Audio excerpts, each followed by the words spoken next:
A life cut short as a dump truck gets hit by a train early this morning as the driver was trying to get to safety. Good evening and thanks for watching tonight. I'm Todd Blackington. A train accident in Bandit County has claimed the life of a local man, and tonight authorities are continuing their investigation into this collision. Stuart Summers was on the scene immediately following this morning's accident. Has the latest from the Pocatello newsroom. Stuart?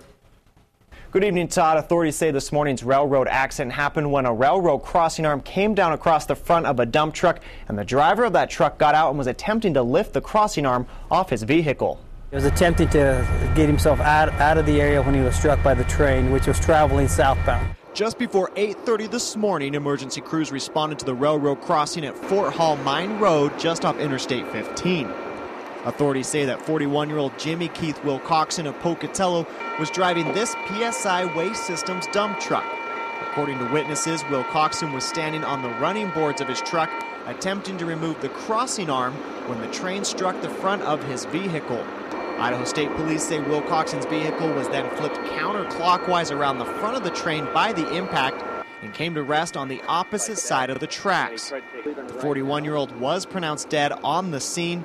The Union Pacific train was heading out of Pocatello at the time of the collision, and authorities say this morning's train was close to a half a mile long and took more than a quarter of a mile to stop.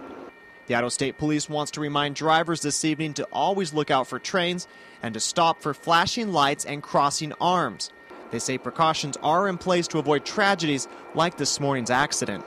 Precautions that are taken to warn people of the potential danger approaching, which is a train that weighs probably anywhere from several 100,000 tons. And when you have something like that in motion, it takes a long time to have that stop. And the investigation into this morning's accident is ongoing. Idaho State Police also told me this morning that more than 21 years ago, back in 1989, a mother and daughter were killed at this same railroad crossing when they were struck by a train. This is an intersection they say that has proven to be dangerous in the past. We'll continue to follow this morning's accident and bring you more details as they're made available. For now, Todd, we'll send it back to you in the studio.